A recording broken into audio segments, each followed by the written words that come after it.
네, 안녕하세요. 저는 패션 이커머스 서비스의 아키텍처 성장 기록 발표를 맡게 된 29cm의 이희창이라고 합니다. 늦은 시간까지 함께 해주시고 이렇게 들어주셔서 감사드리고, 저도 이 시간이 이 참여하신 분들에게 좀 많은 도움이 될 수 있도록 최선을 다해 발표하겠습니다. 간략히 제 소개를 하면요, 저는 이희창이라고 하고요. SI에서 5년 정도 일하다가 오픈서베이, 쿠팡, 토스와 같은 스타트업에서 일한 경험이 있고, 지금은 29cm에서 엔지니어링 헤드 역할을 맡고 있습니다. 쿠팡에서는 물류 시스템의 개발과 운영을 담당했었고, 토스에서는 토스페이라고 간편 결제 시스템의 개발과 운영, 또 시스템 개선을 진행했었습니다. 29cm에서는 주로 이제 비즈니스 목표 달성이나 유저 관점에서 필요한 시스템 설계나 개발 운영, 또 이제 팀 빌딩을 좀 진행을 하고 있습니다. 이 장표는 저희 오늘이 8월 15일 휴일이라서 저희 가족들이랑 원래 놀아야 되는데 제가 이거 함께 못하는 걸 미안한 마음을 담아서 넘었고요. 이제 가운데 있는 애가 첫째인데 유튜브에 꼭 한번 나오고 싶다고 해서 제가 살짝 넣었습니다. 네, 빨리 넘어갈게요. 네. 저희 29cm를 소개하겠습니다. 저희는 고객의 더 나은 선택을 돕는다라는 미션을 가지고 2011년에 창업한 회사고요. 지금까지 고객들의 많은 사랑을 받고 있습니다.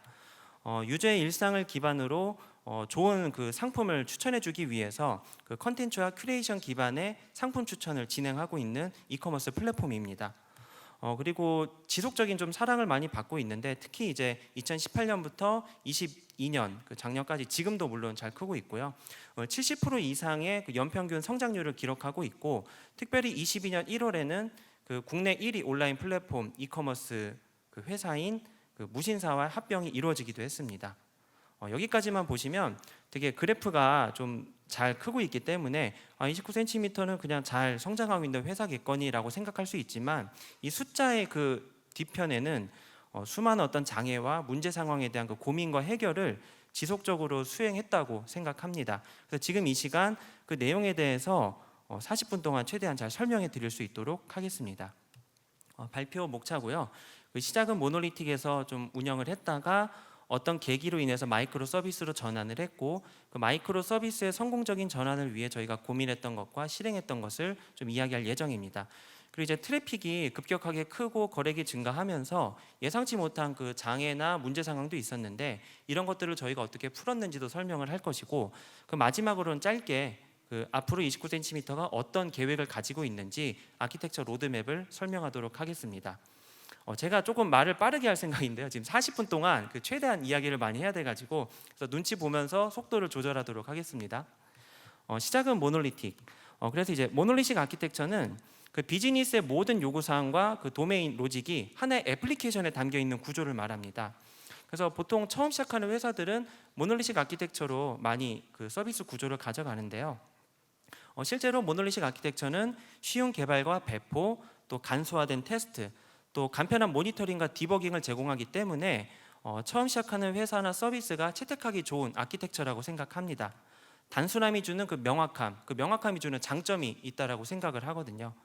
그런데 모놀리식 구조는 언젠가는 한계 상황이 찾아온다라고 생각을 합니다. 특별히 서비스가 잘 성장하고 있다면요. 그러니까 서비스의 규모가 되게 많이 커지고 유저 트래픽이 늘어나면 늘어날수록 모놀리틱 아키텍처가 주는 장점보다는 단점이 더 크게 부각되는 시점이 올 거거든요. 그래서 그때는 진지하게 다른 아키텍처로 전환하는 것을 검토하는 게 필요합니다. 이 그림은 2020년 당시에 29cm 아키텍처에 대한 상황인데요. 제가 좀 그림을 잘 못 그리긴 했는데, 하나의 애플리케이션에 수많은 도메인이 같이 있다는 걸 좀 표현하고자 했습니다. 그래서 여기 육각형의 그림들은 각각의 도메인을 표현하는데, 실제로 29cm는 20년 당시에는 파이썬 장고 기반의 하나의 애플리케이션 안에서 60여 개의 도메인이 한 통으로 움직이고 있었습니다. 그러면서 저희가 그동안 겪지 않았던 문제를 좀 많이 겪게 됐는데, 그 당시는 이제 전년 대비해서 거래액이 2배 성장을 했고요. 트래픽은 당연히 그 이상으로 엄청 많이 증가했었습니다. 그러면서 저희가 과거와는 없었던 문제가 여러 가지 발생했는데, 첫 번째로는 개발자들이 뭔가 코드를 고쳐서 배포할 때마다 크고 작은 버그나 심지어는 장애 상황이 좀 발생하는 경우가 많았습니다. 그리고 특별히 대량의 트래픽이 저희 애플리케이션에 들어올 때에는 과거에는 없었던 장애가 좀 많이 발생을 했었는데요. 일예로 20년 4월에 되게 감도 높은 좋은 브랜드가 입점을 하면서 그 프로모션을 좀 진행을 했었거든요. 근데 이제 프로모션을 하다 보면 저희는 항상 그 인프라를 미리 준비를 하잖아요. 그래서 되게 잘 준비된 인프라 스펙이 있었는데 그거 정도면은 요 정도 트래픽은 버텨줘야 되는데 서비스가 대형 장애가 났던 겁니다. 그래서 두 차례에 걸쳐서 하루에 두 번에 걸쳐서 좀 장애가 났었는데 나중에 코드를 확인하고 로그를 봤을 때에는 그 코드 내면에 그 데드락이 있었더라고요. 그래서 투자한 그 인프라 대비해서 장애가 좀 자주 발생했었고요. 그리고 코드 배포 주기가 상당히 느린 편이었습니다. 그러니까 이제 이 애플리케이션을 보시면 알겠지만 하나의 코드를 고치다 보면 그거와 연관된 코드가 계속 나오게 되거든요.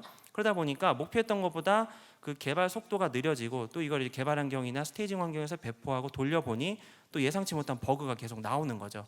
그러다 보니까 어쩔 수 없이 2주에 한 번 정기 배포하는 식으로 저희가 서비스를 런칭을 해왔습니다. 근데 조금만 생각을 해보면 그 시장 상황은 계속 바뀌어요. 그러니까 고객들은 항상 좀 더 좋은 기능과 새로운 기능을 원하시고 또 시장 대비 그 경쟁력이 떨어지지 않으려면 경쟁사보다 더 좋은 기능을 빨리 배포해야 되거든요. 근데 2주에 한 번 배포한다는 얘기는 그 경쟁 구조에서 저희가 뒤처진다는 얘기입니다. 그래서 코드의 안전성을 위해서는 2주에 한 번 배포하는 게 맞겠지만 서비스의 생존 관점에서는 그런 느린 배포 주기는 좀 잠재적인 이슈가 된다는 거죠.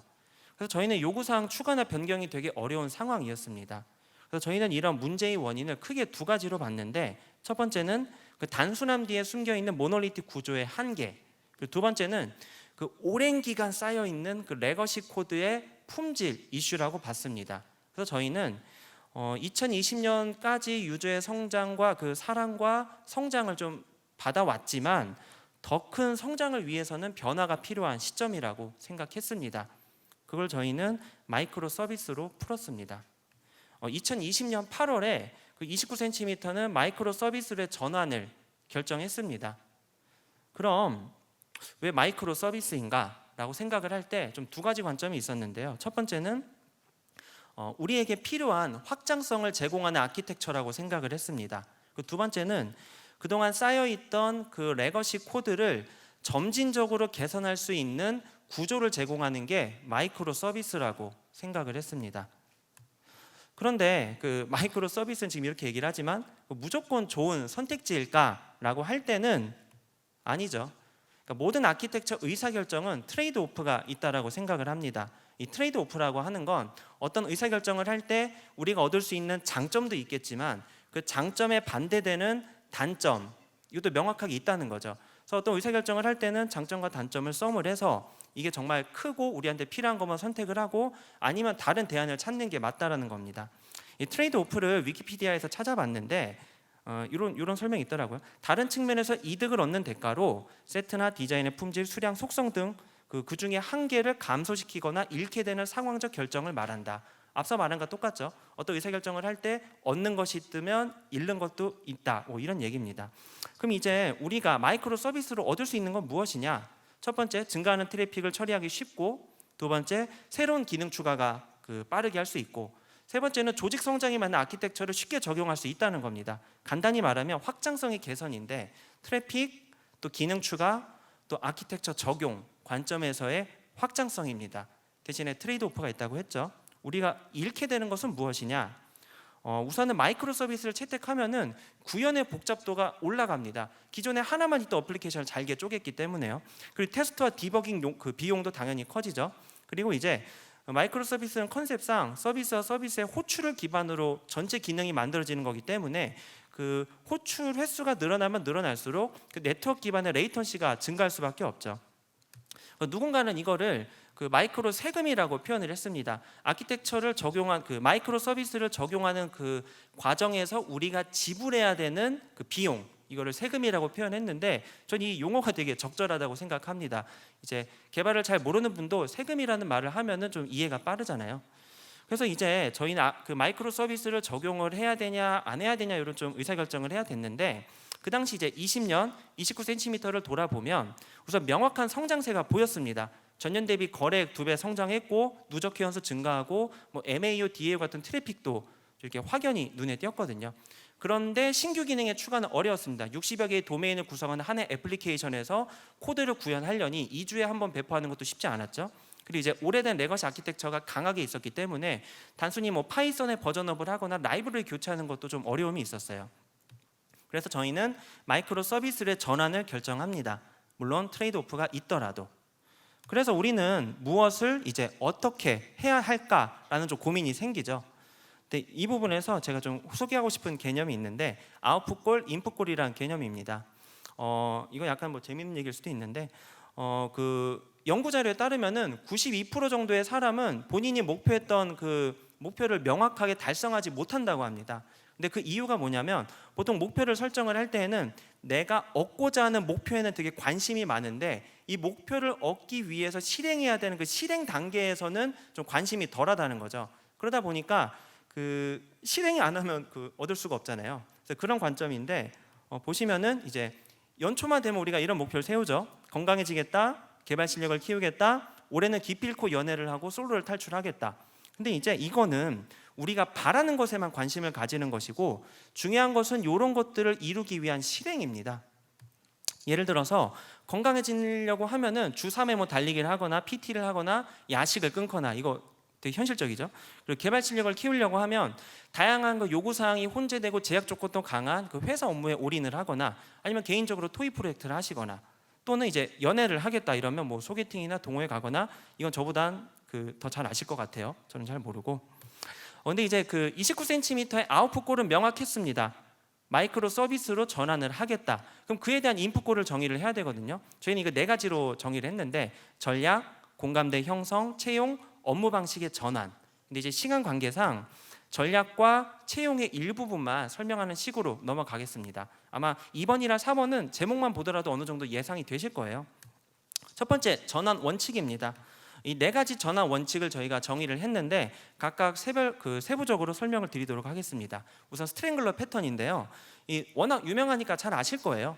그 기존 기능이 존재할 때 기존 그 애플리케이션에서 특정 그 기능을 좀 전환을 하고자 할 때에는 기존 기능과 동일한 그 로직을 신규 프로젝트에 만들어 버리는 겁니다. 그 다음에 앞단에 트래픽을 분배해주는 뭐 로드 밸런서 같은 것들이 그 트래픽을 기존 서비스와 신규 서비스에 적절하게 분배를 해주죠. 다만 이때 그 신규 서비스는 아직 검증이 되지 않았기 때문에 그 트래픽을 뭐 9대1 정도로 좀 조금만 보내보고 그래서 이제 기존과 동일하게 동작을 하고 이슈가 없다는 게 검증이 되면 그때는 이제 트래픽을 신규 서비스로 100% 보내는 겁니다. 그 후에 기존 서비스는 용도가 떨어졌기 때문에 로직을 제거할 수 있겠죠.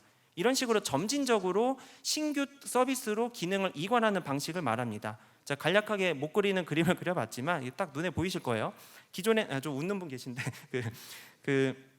아유 참 더 잘 그릴 걸 그랬네요. 저기 우선은 그 모놀리틱에 100% 트래픽이 가다가 이제 신규 그 도메인 서비스에서 한 1 정도의 트래픽을 받고 그러다가 이제 검증이 완료가 되면 이제 전체적으로 그 신규 서비스로 트래픽을 옮기는 방식입니다. 이런 식으로 하면은 되게 안정성 있게 서비스를 전환할 수 있게 되고 실제로 29cm는 이런 식으로 많은 기능을 점진적인 전환을 해왔습니다. 두 번째는 그 새 기능은 신규 서비스를 구현한다입니다.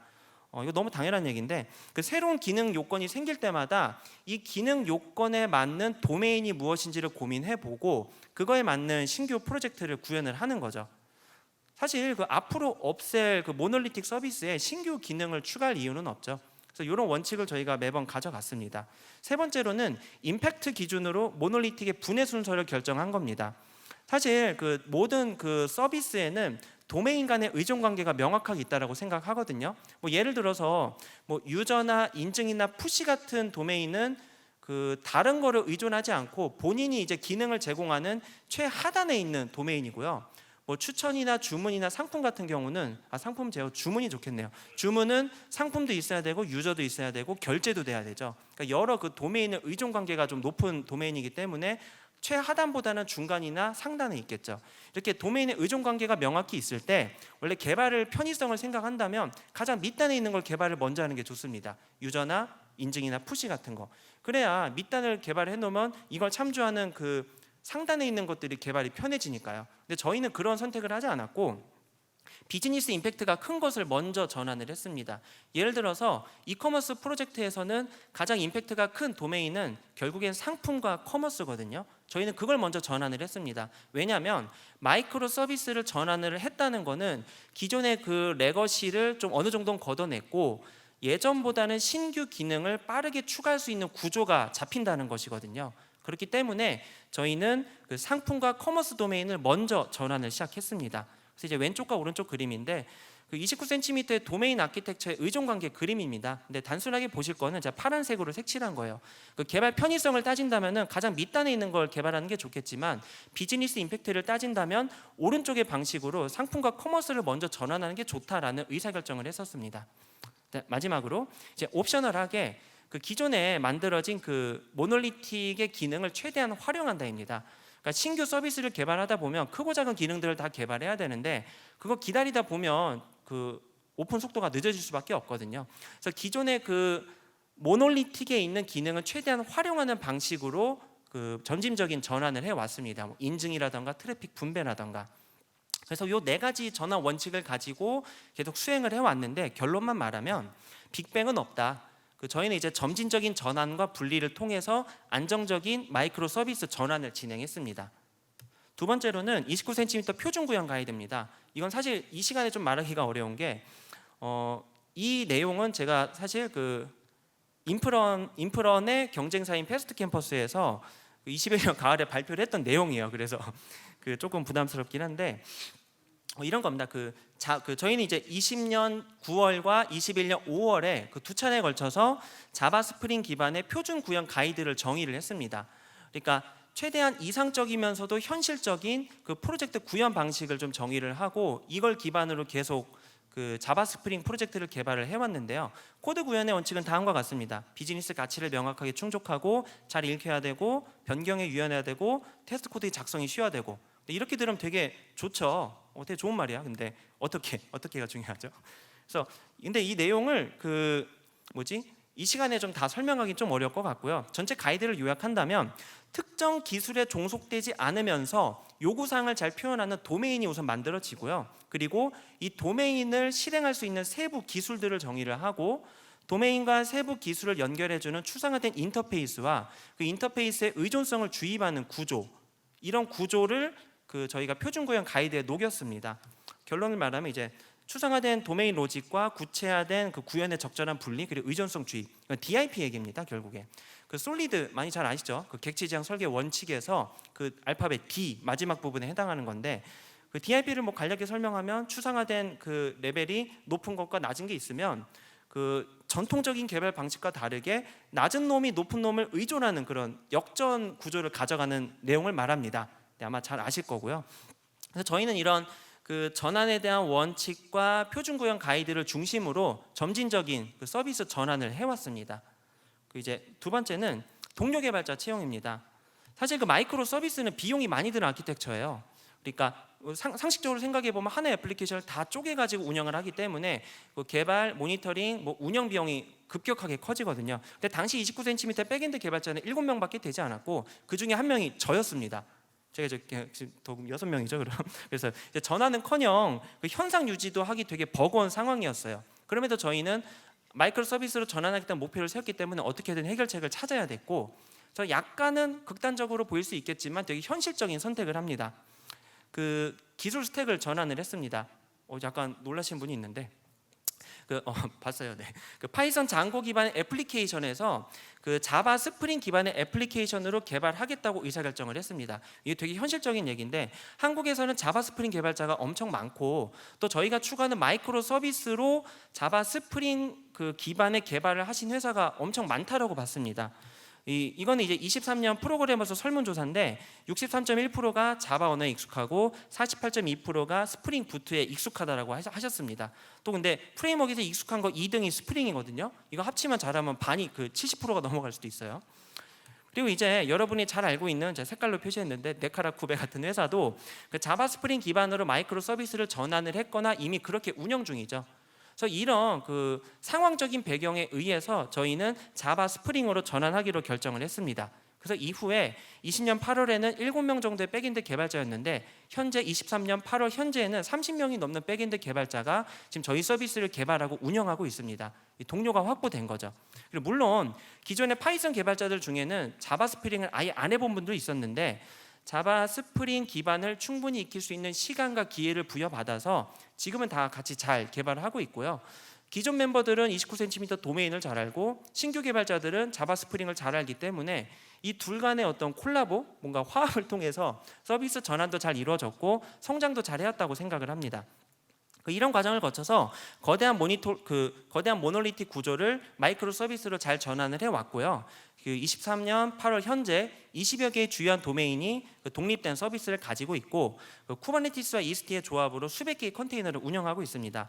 서비스 지표를 돌아보면 거래액은 2년 만에 1,800억에서 6천억까지 증가했고 트래픽도 딱 1년만 기준으로 봤을 때에는 10배 이상 증가했습니다. 그리고 배포 빈도도 2주에 한 번씩 배포하던 거를 이제 하루에도 수십 번씩, 제가 통계 내봤을 때 한 달에만 500번씩 하는 것 같아요. 이렇게 좀 많이 빠르게 개발을 진행하고 있습니다. 이 자리를 빌어서 29cm를 사랑해 주시는 많은 고객분들한테 감사드리고 앞으로 저희 서비스 많이 사랑해 주시길 바라겠습니다. 저희도 최선을 다할게요. 이제 마이크로 서비스 내용에 대한 주요한 팁의 마지막 부분인데 약간 속도를 조절할게요. 제가 좀 빨리 랩처럼 해가지고 시간이 약간 확보된 것 같은데 우선 세 가지 팁을 드리도록 하겠습니다. 우선 모놀리틱은 무조건 나쁜 것이냐 하면은 저는 아니라고 말할 수 있습니다. 상황에 따른 선택일 뿐이다. 그러니까 모놀리틱은 단순함이 주는 명확한 장점이 있거든요. 그래서 처음 시작하는 회사나 서비스는 모놀리틱으로 시작하는 게 좋습니다. 머릿속에서 아예 마이크로 서비스란 단어를 지우는 게 더 맞다라고 봐요. 그런데 이제 서비스가 생존의 범위를 넘어서서 되게 지속적으로 커가고 규모의 확장이 일어났을 때에는 그러면서 이제 모놀리틱 아키텍처의 한계 상황이 발견됐을 때 그때에는 진지하게 이제 마이크로 서비스의 전환을 검토하시면 되겠습니다. 두 번째는 마이크로 서비스는 다양한 기술 선택이 가능하지만 그게 무조건 좋은 건 아니다. 효율과 팀의 성장을 위해서는 기술 스택을 제한하는 게 맞을 수도 있다라는 이야기를 드립니다. 마이크로 서비스는 서비스와 서비스 간의 통신을 기반으로 이루어지잖아요. 그렇기 때문에 서비스 내부의 구현은 자유도가 높아요. 그래서 극단적으로 자바 스프링으로 개발하고 파이썬 장고로 개발하고 노드로 개발하고 고랭으로 개발하고 다 그럴 수 있습니다. 근데 그렇게 됐을 때에는 정말 전체적인 엔지니어링 팀이 필요로 하는 기술적인 역량과 경험을 쌓는 거는 불리할 수밖에 없습니다. 아무래도 그렇죠. 그리고 특정 프로젝트의 특정 개발자가 휴가를 가거나 이탈을 하게 됐을 때 이거를 백업할 수 있는 환경을 만드는 것도 쉽지 않습니다. 그렇기 때문에 모든 상황에 적합한 최선의 선택은 아닐지라도 어느 정도는 기술 스택을 제한을 걸고 개발과 운영을 진행하시는 게 더 좋다라는 말씀을 드립니다.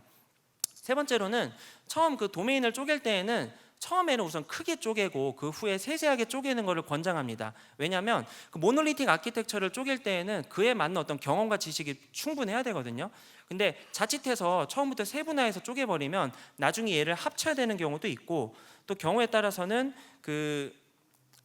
많이 쪼개면 쪼갤수록 개발 비용, 운영 비용이 급격하게 증가하기 때문입니다. 그렇기 때문에 처음에는 우선 크게 쪼개고 이후에 세세하게 쪼개는 것을 추천드립니다. 실제로 29cm도 주문, 결제, 프로모션 이런 걸로 쪼개서 해도 되겠지만 초반에는 그냥 커머스라는 한 통으로 그런 모든 도메인을 커버했던 경험이 있습니다. 참고해 주시면 좋겠습니다. 여기까지 이제 마이크로 서비스 전환에 대한 이야기였고요. 이제 세 번째로는 저희가 이제 아까 앞서서 말씀드렸듯이 급격하게 성장하는 과정에서 크고 작은 이슈가 있었거든요. 이거를 저희가 어떻게 대응을 했는지 성장 과정에 대한 도전을 말씀드리도록 하겠습니다. 22년 기준으로 29cm의 상황은 전년 대비해서 10배 이상의 트래픽이 증가했고 그리고 이제 77%의 거래액이 증가하면서 6천억을 돌파했습니다.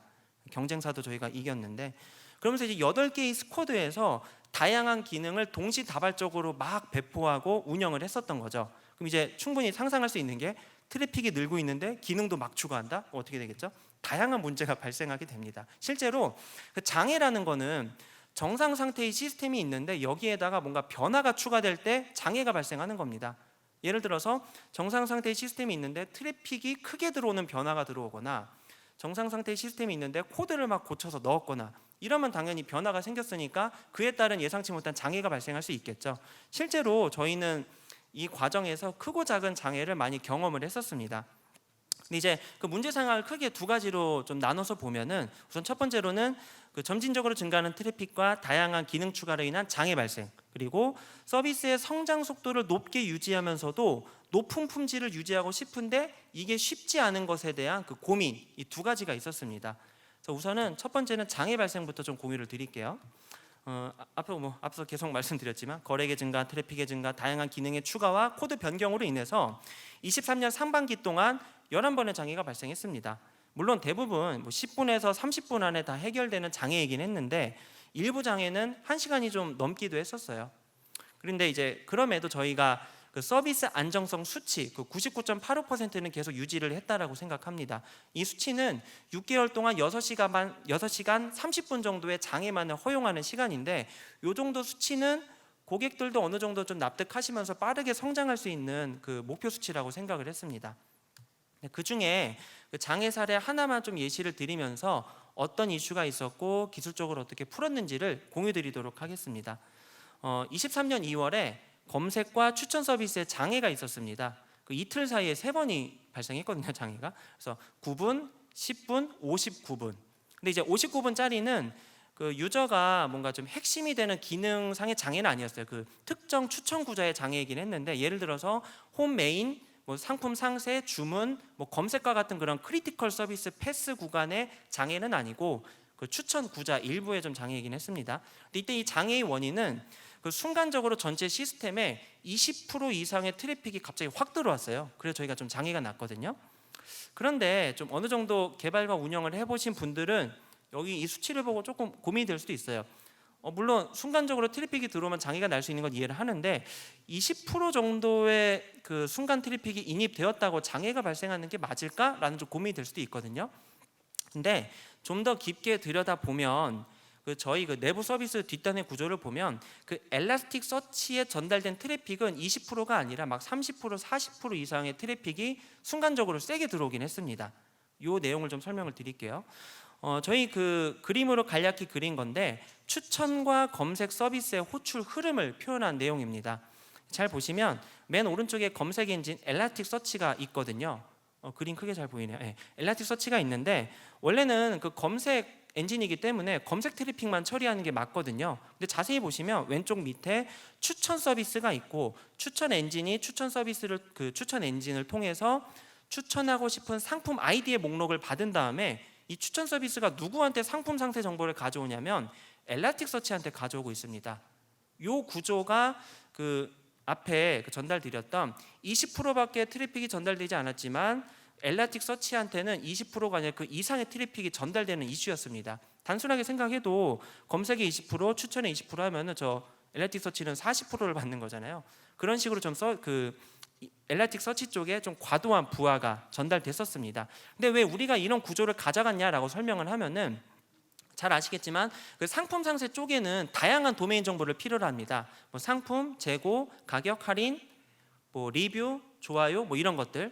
근데 이런 정보들이 그 모놀리틱일 때는 하나의 API로 뭐 테이블 조인해서 갖고 오면 되는데 마이크로 서비스는 각각이 다 분리가 돼 있거든요. 그럼 프론트엔드 클라이언트 단에서는 이 상품 상세 정보를 만들어내기 위해서 6개의 API를 호출한 다음에 그 데이터를 다 중간에서 어그리게이션하고 뿌려줘야 됩니다. 근데 경우에 따라서 6개 중에 한두 개 API가 뻑이 나면은 전체 페이지가 로딩이 안 되거나 그 일부 구자가 안 보이는 상태로 상품 상세 페이지가 뜰 수밖에 없죠. 그렇기 때문에 클라이언트 입장에서는 한 개의 API만 호출하면 전체 정보를 가져오고 싶은 니즈가 있어요. 이게 개발 편의성도 좋고 성능상에서도 6개 API를 호출한 것보다 훨씬 좋기 때문에, 그래서 저희는 이런 그 반정교화된 데이터를 내려다주는 서비스를 찾고 있었는데 그게 검색 엔진이긴 했습니다. 검색 엔진은 컨셉상 그 다양한 검색 조건이 인풋으로 들어올 때 그거에 맞는 아웃풋을 드려야 되거든요. 그렇기 때문에 이제 검색 엔진은 이미 어떻게 보면 반정교화된 데이터를 가지고 있는 구조였고, 그래서 저희는 추천 서비스를 그 검색을 통해서 좀 처리하고 있었습니다. 그러면서 이제 이런 이슈가 발생했던 것이죠. 그래서 저희는 그 장애가 보통 발생을 하면은 최대 이틀 안에 그 장애 회고를 진행하는데, 이때도 그 검색 개발자와 우리 주요한 그 리더 개발자들이 모여서 그 장기 관점에서의 해결책과 단기 관점에서의 해결책을 좀 논의를 했습니다. 그래서 각각 이렇게 그 도출을 했고요. 그리고 이제 단기 관점에서의 해결책은 그 회고 이후에 일주일 안에 모두 다 적용을 하기도 했습니다. 그래서 저희가 이제 장기 관점과 단기 관점에서 어떻게 이런 문제를 풀어냈는지를 좀 설명드리도록 하겠습니다. 첫 번째는 그 머테리얼라이즈 뷰라는 개념입니다. 아까 좀 그 상품 상세 페이지를 로딩을 할 때 검색 엔진을 호출할 수밖에 없는 그 구조를 설명드렸잖아요. 근데 검색 엔진 쪽에 트래픽이 많이 오기 때문에 그 상품 상세 정보를 가져오는 검색 엔진과 동일한 역할을 하는 또 다른 서비스를 만들고 그 서비스가 그 동일한 역할을 하게 되면 검색 엔진은 트래픽을 덜 받게 되잖아요. 저희는 그런 서비스를 만들어내야 됐는데 그게 이제 머테리얼라이즈 뷰라는 개념입니다. 이거는 그 마이크로 서비스에서 그 주로 사용하는 그 흔하게 사용하는 패턴인데요. 뭐 앞서도 말씀드렸지만 모놀리틱일 때는 하나의 API를 가져올 수 있는 걸 여러 도메인을 쪼개다 보면은 여러 API를 갖고 와야 되잖아요. 그런 그 어려운 상황을 이 머테리얼라이즈 뷰를 구현을 해서 뒷단에 반정규화된 그 저장 구조를 만들고 그 API를 한 번만 호출하면 그 사전에 저장된 그 데이터 구조를 그 빠르게 리턴해주는 구조를 만드는 것을 말합니다. 그래서 실제로 그 머테리얼라이즈 뷰가 있으면 클라이언트 입장에서는 개발 편의성과 성능을 많이 챙겨갈 수 있죠. 근데 이런 구조를 만들어낼 때는 ES도 좀 편하게 되는데 실제로 이 그 머테리얼라이즈 뷰를 구축하는 방안도 크게 어렵진 않습니다. 물론 손은 많이 가겠지만 그 우선은 클라이언트가 필요로 하는 그 정보를 사전에 정의를 한 후에 요 정보를 따져서 어느 도메인에서 이 데이터를 가지고 올 수 있는지를 정의하고 그 다음에 이제 각각의 도메인마다 그 정보를 가져와서 반정교화된 테이블에 그 갱신하면 되는 방식입니다. 말만 들으면 되게 쉽죠. 그래서 실제로 그 반정교화된 데이터를 만들어낼 때에는 뭐 일정 주기로 동작하는 배치를 통해서 데이터를 끌어올 수도 있고요. 또는 이제 각각의 도메인 서비스에서 트랜잭션 이벤트가 발생할 때마다 뭐 카프카 같은 그런 뭐 메시지 브로커에 그 이벤트를 넣고 이제 머테리얼라이즈 뷰 쪽의 컨슈머에서 그 이벤트를 긁어다가 반정교화된 그 데이터를 계속 갱신해 나가면 됩니다. 요즘 이제 실시간을 워낙 중요시하기 때문에 그 배치를 돌리는 것보다는 그 비동기 메시징 기반의 그 갱신을 하는 것이 더 좋다라고 보고 있고요.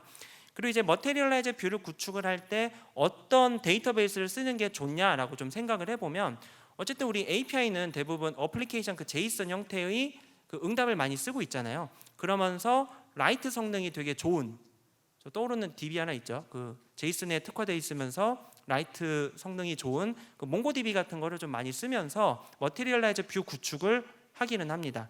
그래서 실제로 이런 구축도 뭐 어렵지 않고 또 성능이나 개발 편의성도 제공하기 때문에 이런 것들을 마이크로 서비스를 적용할 때 좀 진지하게 검토해 보시면 좋을 것 같습니다. 근데 이 내용도 사실 제가 올해 한 2월인가 3월쯤에 그 패스트 캠퍼스에서 또 세미나를 할 때 이거를 좀 설명을 하고 올해 안에는 좀 구축하겠다고 했는데 저희도 아직 구축은 못했어요. 워낙 그 업무가 바빠서. 근데 올해 안에는 이걸 좀 구축을 해서 검색 엔진 쪽에 트래픽을 줄이고 서비스 안정성을 좀 가져가고 싶은 좀 바람이 있습니다. 그리고 이제 단기적인 해결책을 한번 이야기를 해볼게요. 아까 이제 ES가 대량의 트래픽이 들어오면서 서비스가 장애난 이 상황에 대한 해결책인데 결국엔 엘라스틱 서치 쪽에 들어오는 그 트래픽이 많더라도 성능상의 이슈가 없게끔 만들어야 되잖아요. 그거에 대한 단기 관점 그 세 가지입니다. 그래서 하나씩 좀 말씀드리면 첫 번째로는 응답을 간소화하는 겁니다. 저희가 이제 장애가 발생하고 나서 코드를 좀 까봤었는데 이런 구조가 있었어요. 추천 로직에서 그 검색 엔진에 그 데이터를 가져올 때 그 상품 인덱스 쪽에 필드가 한 100개 정도가 있거든요. 근데 이제 개발 편의성은 이해하는데 그냥 인덱스를 다 갖고 오더라고요 지금. 그러니까 근데 실제로 다 갖고 온 다음에 한 20개 정도만 채택해서 상품 상세 페이지를 띄우는 걸 봤거든요. 그러면 처음부터 20개만 이렇게 찝어서 갖고 오면은 뭐 네트워크라던가 CPU나 메모리상의 어떤 리소스를 조금이나마 아낄 수 있지 않을까 생각을 해서 이 부분을 좀 최적화했습니다. 되게 단순하죠. 인덱스를 갖고 와서 100개의 필드를 가져오는 거를 한 20개만 콕콕 집어다가 갖고 오는. 그럼 평소에는 상관없겠지만 대량의 트래픽이 들어올 때는 약간의 그 CPU나 메모리도 아낄 수 있는 그 구조를 만들 수 있겠죠. 이게 단기 해결책 첫 번째였고, 두 번째는 그 장애 상황이 발생하는 건 어쩔 수 없겠지만 그 장애가 발생하더라도 유저한테는 최상의 응답은 아니지만 중간급의 응답이라도 주자라는 관점에서 폴백 로직을 구현했습니다. 폴백은 이런 겁니다. 그러니까 추천 서비스는 항상 실시간으로 유저한테 그 적합한 상품이나 컨텐츠를 추천하는 거거든요. 근데 이제 뭐 생각에 따라 좀 관점의 차이가 있겠지만 그 크리티컬 서비스 패스에는 포함되지 않는다고 생각을 해요. 그러니까 추천의 품질이 조금 떨어지더라도 유저가 그 앱을 쓰시는 데는 영향은 없거든요. 근데 이제 추천 뒷단에 추천 엔진이나 엘라스틱 서치가 장애가 났을 때 추천 API의 응답이 페일로 내려가면 이건 조금 아쉬울 것 같아요. 그것보다는 그 페일로 주는 것보다 그 과거 특정 시점에서의 성공 응답을 미리 뭐 로컬 캐시나 어딘가에 저장을 해놨다가 장애가 발생했을 때에는 얼른 트리거를 켜가지고 피처 플래그를 켜서 그 과거 시점의 응답을 리턴을 해주면 가장 최신화된 그 응답은 아니더라도 유저한테는 그래도 페일보단 좋은 거잖아요. 그래서 이런 관점에서 폴백 로직을 구현했습니다. 그래서 실제로 서비스 장애가 발생을 했을 때에는 그 쿠버네티스를 저희는 쓰고 있거든요. 쿠버네티스의 컨피그 맵에 피처 플래그를 구현을 해놓고 평소에는 그 피처 플래그가 오프로 꺼놨다가 장애가 발생했을 때는 온으로 딱 켜놓는 거예요. 그러면은 저 마른 목골 뒷단에 있는 로직은 호출하지 않고 그 추천 서버에 로컬 캐시에 저장한 뭐 1시간이 됐건 2시간이 됐건 과거의 성공 응답을 곧장 리턴해주는 방식으로 폴백 로직을 구현했습니다. 이렇게 되면 유저는 페일은 겪지 않죠. 적당한 수준의 추천 응답을 받게 되시고 사실 그 유저 입장에서는 내가 지금 추천받는 그 응답이 최신 건지 약간 좀 시간이 된 건지는 좀 모르시기도 하죠. 그래서 이런 장애에 대한 좀 대응도 구현을 해놨고요. 마지막으로는 사실 이게 핵심이긴 한데 결국엔 노드를 증설하는 겁니다. 그러니까 그 엘라스틱 서치는 클러스터 개념으로 운영하거든요. 클러스터라고 하는 건 여러 개의 서비스가 하나의 서비스 군을 이루는 거고, 그럼 이제 그 서비스 그 여러 개의 서버가 그 늘어나면 늘어날수록 전체 서비스의 그 가용성과 성능은 늘어나는 거거든요. 근데 이제 그 당시에 인입되었던 트래픽을 생각할 때에는 그 클러스터에 포함된 서버의 대수가 다소 부족하다는 생각이 있어서 그 노드를 증설했습니다. 이게 가장 쉽고 빠른 대응이죠. 그리고 그 장기적인 관점에서의 해결책을 풀어내기까지의 시간을 돈을 주고 사는 개념입니다. 그래서 사실 인프라를 늘리는 게 가장 깔끔한 해결책이긴 하지만 모든 문제의 풀이를 그 스케일 아웃이나 스케일 업으로 할 수는 없습니다. 그래서 항상 우리는 그 인프라는 필요한 만큼만 사용하고 근본 이슈를 풀어내는 것이 더 중요하다고 생각합니다. 그래서 23년 2월 이후로는 아직까지는 검색 서비스 장애가 발생하지 않고 있습니다. 사실 이런 말하면 항상 그 다음날 장애가 발생해서 좀 고민되긴 하는데 어쨌든 지금까지는 좀 장애가 발생하지 않고 있고, 중요한 거는 동일한 사유로 동일한 장애가 반복되지 않게 하는 그런 팀 구조를 만드는 게 중요하다고 생각합니다. 벌써 이제 2분 30초밖에 안 남아서 시간의 압박이 있는데 더 빠르게 발표를 하겠습니다. 네. 그 29cm는 스쿼드 단위로 목적 조지로 그 제품을 개발하고 운영하는데, 이 컨셉은 그 스쿼드에 소속된 개발자가 그 시스템의 요구사항 개발, 테스트, 배포, 운영을 다 한다는 얘기입니다. 이렇게 되면은 그 빠른 요구사항 대응과 서비스 개발 속도가 향상되고 그 개발자의 역량 성장이나 그 책임감, 뭔가 좀 권한이 되게 높게 부여되기 때문에 여러모로 장점이 있거든요. 근데 단 한 가지 좀 고민이 있긴 합니다. 어떤 거냐면 서비스 일관성에 대한 고민입니다. 그러니까 예를 들어서 각 스쿼드에서 빠르게 개발하다 보면 전체 시스템이 가져가야 되는 서비스의 일관성이 깨질 수가 있거든요. 우리는 이렇게 가야 되는데 뭐 저렇게 가거나 이렇게 가거나 막 다르게 갈 수 있잖아요. 그리고 이제 스쿼드 내의 개발자들도 은근한 압박감을 가집니다. 뭐냐면 내가 지금 잘하고 있는가? 이 개발에 대한 그 설계 방향성이 맞는가? 이런 고민이 항상 들 수밖에 없어요. 근데 이제 서비스의 일관성을 해결하고 이 스쿼드 개발자들의 고민을 또 이렇게 내려놓게 하려면은 결국에는 핵심이 되는 소수의 시니어 개발자들이 모든 시스템을 다 개발하면 됩니다. 근데 물리적으로 말이 안 되죠. 개발팀의 규모가 작을 때는 상관없겠지만 6천억 되는 서비스에서 개발팀만 70명이 넘는 그 개발 조직에서 몇몇 소수의 시니어 개발자가 모든 시스템을 다 커버한다? 이건 말이 안 되죠.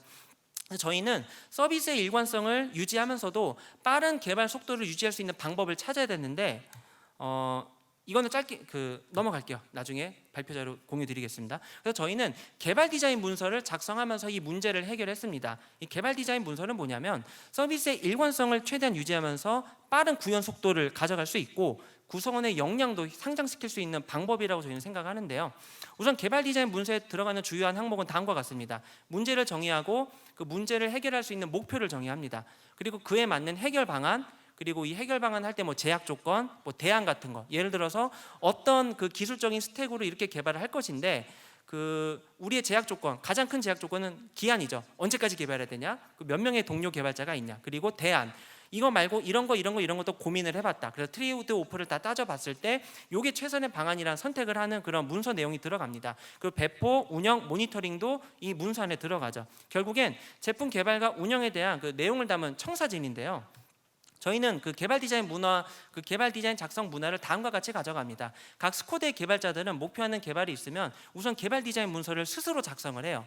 그 다음에 이 개발 디자인 문서를 가지고 시니어 개발자들이나 동료 개발자들한테 명시적으로 리뷰를 요청합니다. 그래서 리뷰가 진행될 때에는 어떤 구간에서 문제가 있는지, 서비스 일관성 측면에서 좀 틀린 부분은 없는지를 상세하게 리뷰를 받고요. 그 리뷰가 그 완료가 되면은 비로소 이때 그 스쿼드 개발자들은 그 개발 디자인 문서에 근거해서 개발을 시작합니다. 그러면서 그 스쿼드 내에서 코드 리뷰도 진행을 하고요.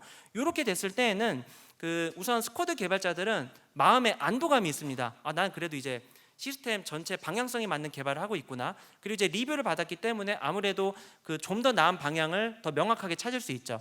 그리고 시니어 개발자들도 그 소수의 시니어 개발자를 통해서 전체적인 시스템 일관성을 유지할 수가 있습니다. A부터 Z까지 들어갈 수는 없지만 최소 요구사항 정의와 목표 설정과 그 설계 레벨에서는 모두가 다 봤기 때문에, 그래서 이거는 그 시스템의 일관성을 가져가면서 업무 속도를 가져갈 수 있고, 또 덤으로 이 개발 디자인 문서를 작성하는 그 개발자들은 시스템의 목표와 설계와 그 구현의 방향에 대해서 스스로 생각하고 글을 써서 리뷰하기 때문에 설계 능력도 향상되고 글쓰기 능력도 올라갑니다. 저희는 이 개발 디자인 문서 양식이고 실제로 개발 디자인 문서가 되게 많이 작성돼 있어요 지금. 그리고 실제로 이를 기반으로 기술 블로그도 쓴 게 있고요. 그래서 이제 개발 디자인 문서 작성은 회사의 성장과 개인의 성장을 둘 다 이룰 수 있는 방식이라고 저는 생각을 합니다. 그래서 이 시간이 끝나고 나서 각 회사나 각 팀에서 이런 문화를 한번 적용해 보시고 검토해 보시는 것도 좋을 거라고 생각합니다. 저희는 되게 잘 쓰고 있어요. 자, 마지막으로 이제 장표 3장 남은데 빨리 하겠습니다. 29cm 앞으로의 아키텍처 로드맵은 다음과 같습니다. 임팩트와 릴라이빌리티, 그리고 프로덕티비티. 그러니까 우선은 비즈니스 가치가 큰 서비스를 빠르게 개발할 수 있는 임팩트가 중요하고요. 두 번째로는 안정적인 서비스가 어떠한 경우에도 유지되어야 한다입니다. 서비스가 아무리 크고 기능이 빠르게 배포해도 그 매번 장애가 발생하면 유저가 떠날 수밖에 없죠. 그럼 서비스의 안정성과 생명력이 좀 깎일 것이기 때문에 서비스의 안정성은 되게 중요하다고 생각합니다. 마지막으로 생산성. 지금 29cm는 20년 그 8월 9월에는 20명, 30명 정도밖에 안 되는데 지금은 70명이 넘거든요. 그 많은 개발자가 늘어나면 늘어날수록 사실 전체적인 팀의 역량이 올라갈 것 같지만 그의 반대급부로 의사소통 비용이 되게 커집니다. 그렇기 때문에 일하는 방식과 또 소통에 대한 방식을 진지하게 고민을 해야 되고, 저희는 생산성을 되게 높게 가져가는 팀 구조를 유지하려고 노력하고 있습니다. 이제 진짜 마지막 하반기 이후에 그 주요한 예시는 우선은 이벤트 드리븐 아키텍처를 적용하려고 합니다. 그러니까 모든 그 마이크로 서비스 구조에서는 뭐 동기식 API가 가장 흔하긴 하지만 그 어떤 요구 사항은 비동기 메시징 기반의 통신이 되게 필요할 때가 있습니다. 그 비동기 메시징 기반은 그 메시지 브로커를 중심으로 해서 그 호출하는 쪽과 받는 쪽의 그 결합도를 많이 낮출 수 있고요. 그리고 이제 뭐 카프카 같은 경우에는 그 도메인 쪽에서 메시지를 발행을 했을 때 그 이벤트에 관심을 가지는 여러 컨슈머 서비스가 멀티 컨슈밍을 할 수가 있죠. 이런 또 장점도 있고, 그리고 이제 두 번째로는 릴라이빌리티인데, 저희는 지금 사실 코드 분리는 엄청 많이 했지만 그 데이터베이스 서비스 분리는 아직 100% 하지 못했어요. 그래서 메인 데이터베이스 하나를 운영하고 있는데 안정적인 서비스를 위해서는 어느 정도는 그룹화된 데이터베이스를 분리하는 게 필요하겠죠. 마지막으로 팀 API 문화 적용. 생산성 측면에서는 지금까지는 뭐 스쿼드에 뭐 개발자 이렇게 물어보면서 했겠지만 앞으로는 그 해당 스쿼드가 책임지는 서비스의 API 명세와 또 어떤 그 서비스가 목적을 하는 것, 또 비동기 메시징 기반에서 어떤 메시지 어떤 형태를 던지는지 정도는 문서화를 하고, 그래서 그 새로 입사한 개발자나 아니면 인수인계 받은 개발자가 누가 보더라도 넘겨받으면 충분히 빨리 개발할 수 있는 그런 구조를 만들어야 됩니다. 그리고 이제 개발 디자인 문서와 아키텍처 디자인 그 디시전 레코드 같은 그런 의사결정 문서들이 계속 쌓이면 쌓일수록 그 특정 프로젝트에 대한 그 기능상의 스펙은 충분히 기록으로 남길 수 있거든요. 그래서 저희는 팀의 생산성을 위해서 팀 API 문화도 앞으로 계속 적용을 해야 됩니다. 네, 긴 시간 발표를 들어주셔서 감사드리고 이 발표가 조금이나마 우리 참석하신 분들에게 도움이 되기를 바라겠습니다. 감사합니다.